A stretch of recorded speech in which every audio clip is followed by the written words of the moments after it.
What's up, guys? Welcome back to another episode of Anything But ASIC. And today we're going to be talking about why I don't like proof of stake. I mean, what's it like? It's ruined my day. It's taken away my kids. It's turned my entire world upside down. No, it didn't do any of that stuff. I'm just kidding. This is a joke. This is a joke. Alright, so this is an article Loki praising the high heavens, ETH going to proof of stake and making them think that it's a great idea for Loki to go to proof of stake, which they already have with their post consensus algorithm, which I can't find any documentation on their website about um, what are the requirements for staking or any of that. Which is, I don't know what they're doing anymore. They're just doing so much. I don't know what they're doing anymore. But I'm gonna give you my reasons why I don't like proof of stake, and I'm gonna put something on Flashly so I don't bore you.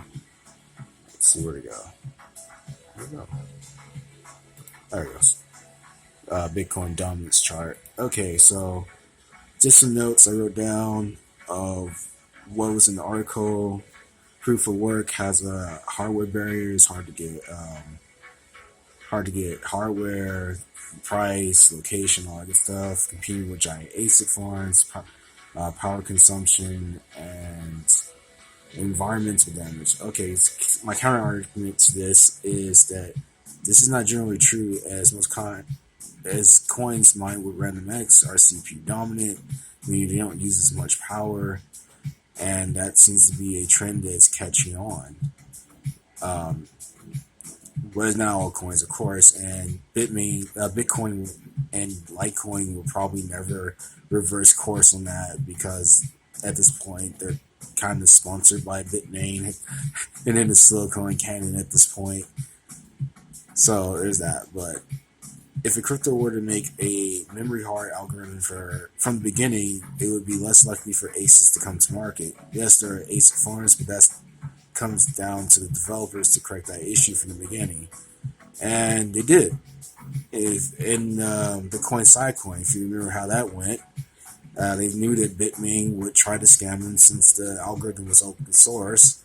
So they created a second algorithm that could be activated as soon as ASICs were going to show up to compete. Yes, sure, people ended up with a bunch of doorstops, but that's what you get. Crypto's a risky investment.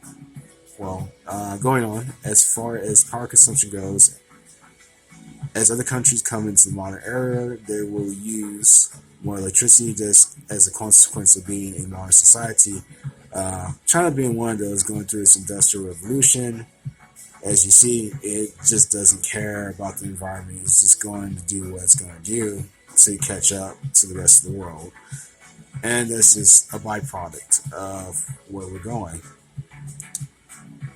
And what is lacking is the infrastructure to actually support a more advanced society. Note that Bitcoin mining is the beginnings of a large AI network. A lot of people would be skeptical, but if you look at the large ASIC manufacturers, Bitmain, Canyon, and Silicon, their main products are shifting to selling AI chips now.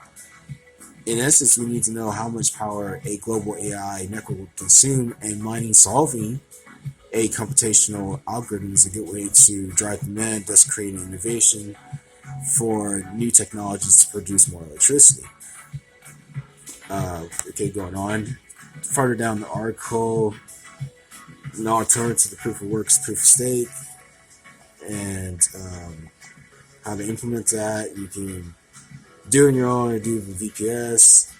You can run a full node on the network with a reward rate typically significantly higher than the rewards earned from investing the same amount into mining hardware, requiring those operators to stake a large amount of crypto or just a few cryptos to get that back, get that going, and get the proof of stake going.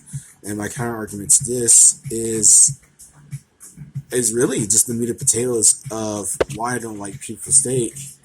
The fact that instead of working towards building your holdings, you can just buy your holdings. That leaves the door open for large institutional investors to just outbuy the small retail investors and at an instant and have a large hand when trading manipulating the market can pull lots of pump and dumps when you have large hands.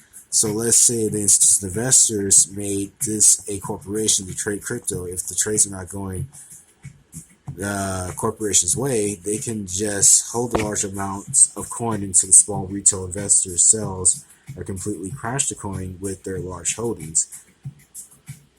It has been known for large institutional investors to wait for years at a time, and that only starves out the small investor. That not only starves out the small investor, but puts the innovation of the project as well at an all-time low. Many proof of stake projects, Peercoin, EOS, Smart Cash, I like for some reason just picking on Peercoin, has seen months to years of stagnation, all due to large centralized hands.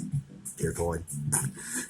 Proof of stake only promotes the ways of the old banks, which the crypto space was made to get away from. Holding crypto in a wallet for it to occur interest is the same thing as having a savings account in a traditional bank. No innovation will come from holding a cryptocurrency if no one is not hustling to get more of it and cycle it through the payment channels, which describes mining. That's what mining is doing. Mining cannot happen without an increase in electric consumption, which forces people to use less mined to pay for electrical fees. With that revolution of the money cycle, the coin or the token being mined then has value because it was made at a deficit to be created. Thus, your crypto, trusting your crypto to the VPS, even though you don't have to, for most of the coins, you can just do it on your own computer. But just in this scenario, just makes the VPS a bank. Cryptocurrency was made for people to be their own bank and have control of their own funds. If someone else has your crypto and is charging you to hold your crypto, it is not your crypto, and the service provider is now a bank. I'm quoting kind of and on top there. If you didn't get that, not your keys, not your crypto. Another point to mention is for proof of stake, where do you acquire your cryptocurrency if you want to begin staking? If this is an exchange and you want to be private about your privacy currency, just in the privacy currency case, your holdings are automatically your holdings would be tracked basically with either tracking tech or KYC. Once again, this leads itself to having a large portion of the cryptocurrency in the hands of a few early movers, meaning unless the devs were completely transparent about it, the coin will be centralized. One thing I say from proof of stake, and it's moving into the next paragraph, one thing I say for proof of stake is it's resistant to 51% attacks, and that is a good thing. Well, once again, Loki is praising ETH for going to proof of stake. It thinks it's a good idea. But really, for the longest time, there have already been examples of utility tokens being proof of stake, like Lisk and EOS, and those coins have been stagnant to the core. Nobody even talks about Lisk. It's been there from the very beginning. I wonder why. My solution is, of course, make a blockchain that can't be mined without having the full node of the blockchain. This would mean solo mining and no pool mining and a memory hardened algo.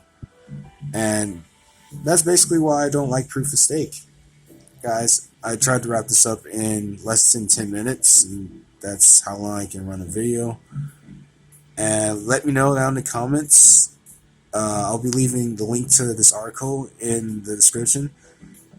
Let me know down in the comments what you think about this. Do you like proof of stake? Do you like proof of work? And I'll see you guys soon.